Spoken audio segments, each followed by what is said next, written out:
Hi guys, Assalamu alaikum. Welcome back to Beauty Bee Spy. How are you doing? Thank you so much guys मुझे support करने के लिए और मेरी videos को लाइक करने के लिए। सॉरी गाइस, वीडियो काफ़ी अरसे बाद अपलोड कर रही हूँ। सो गाइस, इस वीडियो में मैं एक American Indian drama the white tiger को एक्सप्लेन करूँगी। दी वाइट टाइगर के डायरेक्टर हैं रमीन बेहरानी।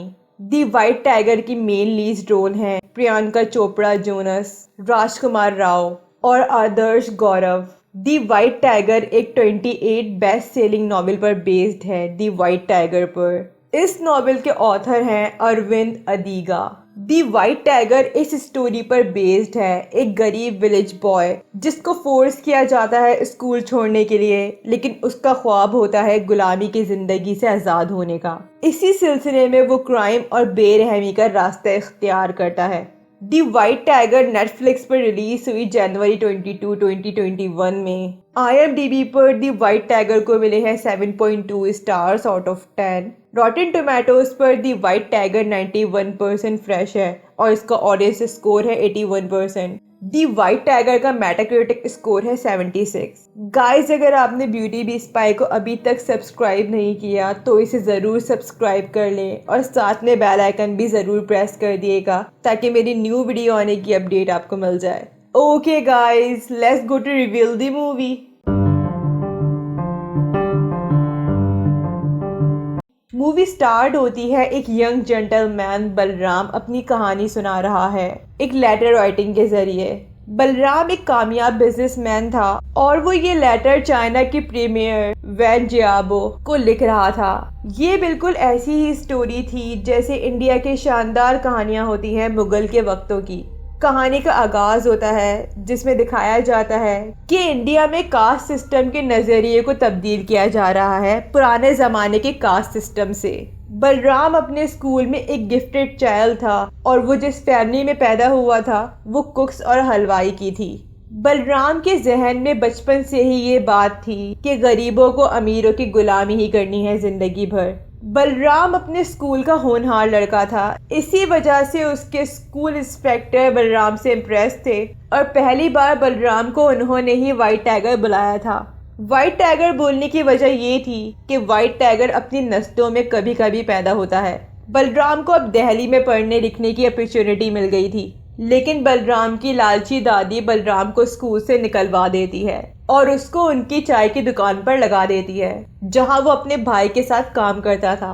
बलराम जाती तौर पर आज़ाद होना चाहता था क्योंकि ये ख्वाहिश बलराम के वालिद की थी। बलराम के वालिद की किस्मत गुलामी और गुर्बत की पाबंद थी, लेकिन वो चाहते थे कि उनका बेटा इस हालात को छोड़कर अपने लिए कोई और राह तलाश करे। उसकी कहानी में बलराम इंडिया के दो साइड्स को बताता है, एक जिसमें लोग अंधेरे में रहते हैं और दूसरे वो लोग जो रोशनी में रहते हैं। जब बलराम के फादर की डेथ होती है टीबी से, उसे मजबूर किया जा रहा था जल्दी बड़े होने के लिए, लेकिन बलराम को बहुत जल्दी रियलाइज हो गया था कि उसके निजात का रास्ता उसके गांव के जागीरदार महेश मंजकर और उसकी फैमिली के साथ ही है। बलराम पहुंचता है धनबाद जहां महेश की फैमिली रहती थी। बलराम महेश को कन्विंस कर लेता है कि वो बलराम को हायर कर ले महेश के छोटे बेटे अशोक और अशोक की इंडियन वाइफ पिंकी के लिए। इस मूवी की स्टोरी लाइन इन कैरेक्टर्स के इर्द गिर्द ही घूम रही है। अशोक जो US एजुकेटेड पर्सन है और एक अपर कास्ट का इंसान है, लेकिन अशोक को जात पात से कोई लेना देना नहीं था। उसके लिए सब लोग इक्वल ही थे। पिंकी इन सब में थोड़ी ठीक थी, वो एक वर्किंग क्लास फैमिली से थी और वो अक्सर इस बात पर गुस्से में आ जाती थी ये देखकर कि इसकी फैमिली मेंबर्स बलराम को कितना खराब ट्रीट करते हैं, लेकिन इसके साथ साथ वो बलराम को अपने और अशोक से अलग रखती थी। जैसे बलराम एक ड्राइवर ही तो था। बलराम चाइनीज प्राइम मिनिस्टर को अलर्ट करता है कि आगे की कहानी वर्स्ट होती जाएगी। एक दिन पिंकी की बर्थडे नाइट पर पिंकी नशे की हालत में एक स्ट्रीट के गरीब बच्चे पर अपनी गाड़ी चढ़ा देती है, लेकिन बलराम अशोक को बेफिक्र करता है कि वो ये सारा मामला संभाल लेगा और इसी बात के साथ साथ वो अशोक को एक स्माइल भी देता है। ये स्माइल इसीलिए थी क्योंकि बलराम बस अपने मालिक की मदद कर रहा था। लेकिन नेक्स्ट डे महेश और उसका बड़ा बेटा मुकेश ये एक्सीडेंट वाला ब्लेम बलराम पर डाल देता है और इसी वजह से बलराम की आंखों में आंसू थे और उसके चेहरे पर एक स्माइल थी। इसी वजह से बलराम के अंदर व्हाइट टाइगर उभरना शुरू हो गया था। लेकिन नेक्स्ट डे बलराम को इन्फॉर्म किया जाता है कि उसके ऊपर से अब एक्सीडेंट वाला केस हट गया है क्योंकि किसी भी शख्स ने किसी चाइल्ड मिसिंग की रिपोर्ट फाइल नहीं की है। लेकिन बलराम अब अंदर से टूट चुका था। इसी वजह से वो अपने मालिकों का भरोसा तोड़ने लगा था। बलराम का अपने मालिक के लिए गुस्सा और फ्रस्ट्रेशन इतना बढ़ गया था कि अब उसे किसी भी तरह से आजाद होना था इस सिस्टम से। Okay guys, let's go to reveal the ending. Balram ने अशोक को क्यों मारा? जैसे मैंने आपको पहले ही बताया था कि ये मूवी इन 3 कैरेक्टर्स के इर्द गिर्द घूम रही है। एक खुश दिल चीफ मिनिस्टर महेश को धमकी देती है उसे पैसे देने के लिए। लेटर महेश अशोक और पिंकी को दिल्ली भेजता है चीफ मिनिस्टर के कारकुन को फंड देने के लिए। पिंकी और अशोक दिल्ली के लिए निकलते हैं दिल्ली के टॉप मिनिस्टर्स को फंड देने के लिए। बलराम देख रहा था कि अशोक के पास एक रेड बैग है जिसमें पैसे ही पैसे हैं। बलराम फौरन ये देखकर अट्रैक्ट हो गया था। बलराम ने अपने मालिकों की खिदमत बहुत ही अच्छे से अंजाम दी थी लेकिन उसके साथ काफी बुरा हुआ था, इसीलिए वो अब इस हालात के हक में नहीं था। बलराम दिल्ली में आने के बाद बेंगलोर के बारे में बातें समझ रहा था कि बलराम का अब नेक्स्ट डेस्टिनेशन बेंगलोर है। बलराम के अंदर आगे बढ़ने का जज्बा था और उसके पास बिजनेस करने की सोच भी थी। लेकिन बलराम को ये बात समझ नहीं आ रही थी कि वो कैसे अपना ये काम अंजाम दे क्योंकि वो अशोक और पिंकी की गुलामी में था। लेकिन बलराम को अशोक और पिंकी पर भरोसा उठ गया था जब से एक्सीडेंट केस का पूरा ब्लेम इन लोगों ने बलराम के सर पर डाल दिया था। बलराम का माइंड एक सर्वेंट की तरह ही सोच रहा था, इसीलिए वो ना ही इस गुलामी से भाग सकता था और ना ही वो इन लोगों से बगावत कर सकता था। इस सब की वजह से बलराम की होप खत्म होती दिख रही थी और वो खुद को वर्थलेस समझ रहा था। जब बलराम के सर से एक्सीडेंट का ब्लेम हट जाता है वो एक पल के लिए सुकून में था। लेकिन इस बात के बिना पर अब पहले जैसा इनोसेंट बलराम नहीं रहा था। इस बात की वजह से बलराम ने अपने मालिक अशोक से फायदा उठाना शुरू कर दिया था।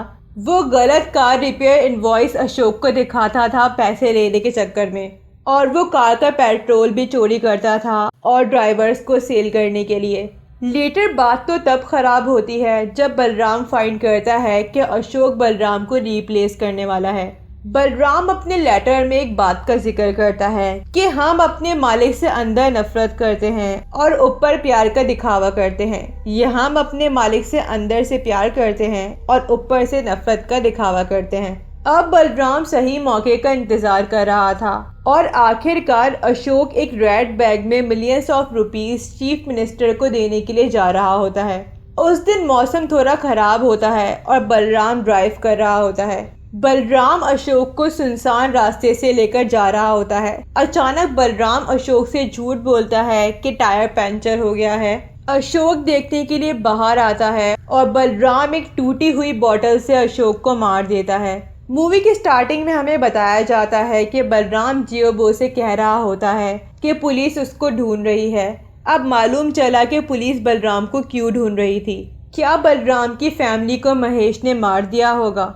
बलराम के लेटर में बलराम यही लिखता है कि उसे नहीं मालूम कि उसकी फैमिली जिंदा है या मर गई, लेकिन उसे इस बात का पुख्ता यकीन है कि उसकी फैमिली को मार दिया गया होगा, जैसे पहले अरसे में लोगों को मार देते थे।